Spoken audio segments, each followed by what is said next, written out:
त्वया हिंदू भूमे सुखमर्दितो हम महामंगल पुण्य भूमे तदर्थे ತತ್ವೇಶ ಕಾಯೋ ನಮಸ್ತೆ ನಮಸ್ತೆ.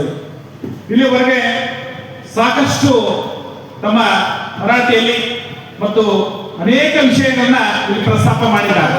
ಅದೇ ರೀತಿಯಾಗಿ ಉಪಮೇಯರ್ ಆಗಿರ್ತಕ್ಕಂಥ ಜೋಶಿ ಅವರು ಮೇಡಮ್ ಅವರು ಕೂಡ ಆಗಮಿಸ್ತಾ ಇದ್ದಾರೆ. ಅವರನ್ನು ಕೂಡ ಸ್ವಾಗತವನ್ನ ಮಾಡ್ತಾ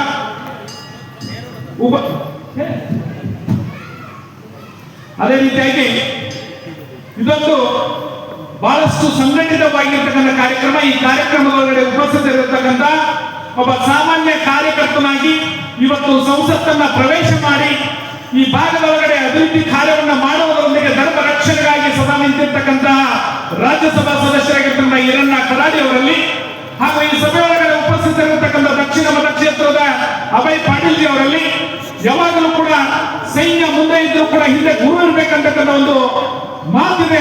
ಆ ರೀತಿಯಾಗಿ ಇವತ್ತು ವೇದಿಕೆ ಮೇಲೆ ಇರ್ತಕ್ಕಂಥ ಮಹಾರಾಜರಲ್ಲಿ ಹಾಗೂ ವೇದಿಕೆ ಮೇಲೆ ಇರ್ತಕ್ಕಂಥ ಎಲ್ಲ ಸಮಸ್ತ ಹಿಂದೂ ಕಾರ್ಯಕರ್ತರಲ್ಲಿ ಹಾಗೂ ಎಲ್ಲ ನನ್ನ ಆತ್ಮೀಯ ಬಂಧು ಭಗಿನಿಯರಲ್ಲಿ ಒಂದಷ್ಟು ಒಂದೆರಡು ಮಾತುಗಳನ್ನು ಹೇಳೋದಂತಂದ್ರೆ, ಬೆಳಗಾವಿ ಬಹಳಷ್ಟು ಪ್ರಾಮುಖ್ಯತೆಯನ್ನು ಪಡೆದಿರತಕ್ಕಂಥದ್ದು.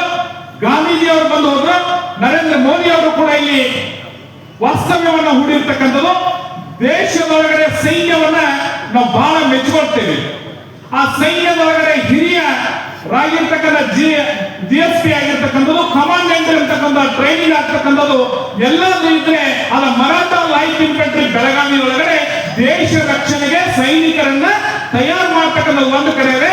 ಅದೇ ರೀತಿ ಧರ್ಮ ರಕ್ಷಣೆಯನ್ನ ಮಾಡಲಿಕ್ಕೆ ಇನ್ನೊಂದು ಕಡೆ ಸೈನ್ಯವನ್ನ ಕಟ್ಟಲಿಕ್ಕೆ ಸನ್ನದ್ಧರಾಗಿರ್ತಕ್ಕಂಥ ಧನಂಜಯ್ ಜಾಧವ್ ಅವರು ಒಂದು ಕಡೆ ಇದ್ದಾರೆ ಅಂತಂದ್ರೆ ತಪ್ಪಾಗ್ಲಿಕ್ಕಿಲ್ಲ.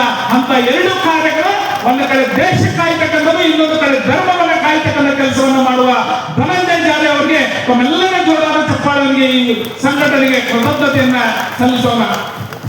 ದೇಶದೊಳಗಡೆ ಭಾರತ ಹಿಂದೂಗಳ ನಾಡು, ಹಿಂದೂಗಳಿಗಾಗಿ ಇರ್ತಕ್ಕಂಥದ್ದು. ಜಗತ್ತಿನ ಅನೇಕ ರಾಷ್ಟ್ರಗಳು ಇವತ್ತು ಮುಸ್ಲಿಂ ದೇಶಗಳಿದ್ದಾವೆ, ಅನೇಕರಿಗೆ ಕ್ರಿಶ್ಚಿಯನ್ ದೇಶಗಳಿದ್ದಾವೆ. ಆದ್ರೆ ಹಿಂದೂಗಳಿಗೆ ನೋವಾದ್ರೆ ಬೇರೆ ದೇಶಕ್ಕೆ ಹೋಗ್ಲಿಕ್ಕೆ ಸಾಧ್ಯ ಇಲ್ಲ, ಇಲ್ಲೇ ಇರಬೇಕು. ನಮ್ಮ ಹಿಂದುತ್ವದೊಳಗಡೆ ವಸುದೈವ ಕುಟುಂಬಕ ಅಂತ ಇರ್ತೀವಿ. ಇಡೀ ಜಗತ್ತವನ್ನ ವಿಶ್ವವನ್ನೇ ನಾವು ಕುಟುಂಬ ಅಂತ ಹೇಳಿ ತಿಳ್ಕೊಂಡಿರ್ತಕ್ಕಂಥವ್ರು. ಇವತ್ತು ಊಟರು ಬಂದ್ರು, ಶರಣರು ಬಂದ್ರು, ಪೋರ್ಚುಗೀಸರು ಬಂದ್ರು, ಡಚ್ಚರು ಬಂದ್ರು, ಮುಸ್ಲಿಮರು ಬಂದ್ರು, ಅರಬ್ಬರು ಬಂದ್ರು, ಎಲ್ಲರಿಗೂ ಕೂಡ ಸ್ಥಾನವನ್ನು ಕೊಟ್ಟಿರ್ತಕ್ಕಂಥದ್ದು ಭಾರತ ದೇಶ ಸಾವಿರಾರು ವರ್ಷಗಳ ಹಿಂದಿನಿಂದವೂ ಕೂಡ. ಇವತ್ತು ಕೂಡ ದೇಶದೊಳಗಡೆ ನಾವು ಕೋವಿಡ್ ಇರುವಂತಹ ಸಮಯದೊಳಗಡೆ ಕೂಡ ಕೋವಿಡ್ ಲಸಿಕೆಯನ್ನು ತೆಗೆದುಕೊಂಡ್ರೆ ನಾವು ಮಾತ್ರ ತೆಗೆದುಕೊಂಡಿಲ್ಲ, ಅರಬ್ ಕಂಟ್ರಿಗಳು ಕಳಿಸಿದೀವಿ, ಪಶ್ಚಿಮ ಬಂಗಾಳಕ್ಕೂ ಕಳಿಸಿದೀವಿ, ಒಂದು ಬಾಂಗ್ಲಾದೇಶಕ್ಕೂ ಕಳಿಸಿದೀವಿ. ಆದ್ರೆ ನಮ್ಮ ಅನ್ನವನ್ನು ಉಂಟು ನಮಗೆ ಹರಾಮ್ಕೋರ್ ಕೆಲಸ ಮಾಡ್ತಕ್ಕಂಥ ಏನು ಮತಾಂಧರಿದ್ದೀರೋ ಅವರಿಗೆ ಒಂದು ಎಚ್ಚರದ ಗಂಟೆಯನ್ನು ಕೊಡ್ಬೇಕಂತಂದ್ರೆ ನಾವು ಗಡಿ ಒಳಗಡೆ ಕುಳಿತುಕೊಂಡು ಯುದ್ಧ ಮಾಡುವ ಅವಶ್ಯಕತೆ ಇಲ್ಲ. ಯುದ್ಧ ಮಾಡಲಿಕ್ಕೆ ನಮ್ಮ ಸೈನಿಕರು ಸನ್ನದ್ಧರಾಗಿದ್ದಾರೆ. ಅದು ಆಪರೇಷನ್ ಸಿಂಧೂರದಲ್ಲಿ ಭಾರತ ದೇಶ ಎಂತ ಶಕ್ತಿ ಇದೆ ಅಂತಕ್ಕಂಥದ್ರೆ ಜಗತ್ತಿಗೆ ತೋರಿಸಿರ್ತಕ್ಕಂಥದ್ದು. ಆದ್ರೆ ಧರ್ಮವನ್ನ ನಾವೇನಾದ್ರೂ ಮರ್ತೀವಿ ಅಂತಂದ್ರೆ ಈ ದೇಶದೊಳಗಡೆ ನಮಗೆ ಹಿಂದೂಗಳಿಗೆ ಉಳಿಗಾಲ ಇಲ್ಲ. ಅದಕ್ಕಾಗಿ ದಯವಿಟ್ಟು ಆತ್ಮೀಯ ಬಂಧುಗಳೇ, ನಿಮ್ಮನ್ನೆಲ್ಲರೂ ಕೂಡ ಪ್ರತಿ ವರ್ಷ ಕಳೆದ 29 ವರ್ಷಗಳಿಂದ ಇವತ್ತು ಕರೆದು ಉಪಹಾರ, ಆಹಾರ ಜೊತೆಗೆ ಧರ್ಮದ ವಿಚಾರ ಆಚಾರಗಳನ್ನ ಬಹಳಷ್ಟು ಜನರನ್ನ ಕರೆಸಿ ವೇದಿಕೆ ಮೇಲೆ ಬಿತ್ತರಿಸುವಂತ ಕಾರಣ ಏನು ಅಂತಂದ್ರೆ, ನಮ್ಮಲ್ಲಿ ಸಂಸ್ಕಾರ ಇಲ್ಲ ಅಂತಂದ್ರೆ, ಧರ್ಮದ ವಿಚಾರಗಳು ನಮ್ಮಲ್ಲಿ ಇಲ್ಲ ಅಂತಂದ್ರೆ ನಾವು ಬದುಕು ಕೂಡ ವೇಸ್ಟ್ ಆಗ್ಬಿಡ್ತೇವೆ. ಅದಕ್ಕಾಗಿ ಜಗತ್ತಿನ ಮೇಲೆ ಬಹಳಷ್ಟು ಜನ ಬದುಕಿದವರು ಕೂಡ ಸತ್ತ ರೀತಿ ಒಳಗಡೆ ಇದ್ದಾರೆ, ಅನೇಕ ಜನ ಸತ್ತವರು ಕೂಡ ಇವತ್ತು ಜೀವಂತವಾಗಿದ್ದಾರೆ.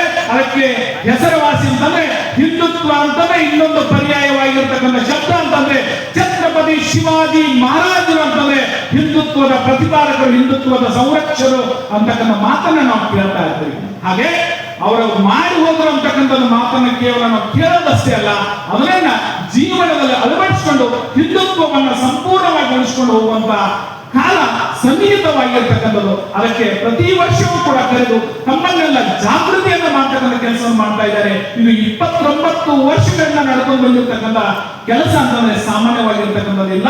ಒಂದು ಕೆಲಸವನ್ನ ಲಕ್ಷಾಂತರ ಜನವನ್ನ ಕೂಡಿಸಿ ಮಾಡಬಹುದು, ಆದ್ರೆ ನಿರಂತರವಾಗಿ ಮಾಡ್ತಕ್ಕಂಥ ಕೆಲಸ ಏನಿದೆಯೋ ಅದನ್ನು ಮಾಡಲಿಕ್ಕೆ ಬಹಳಷ್ಟು ತೊಂದರೆಗಳಿರ್ತಾವ.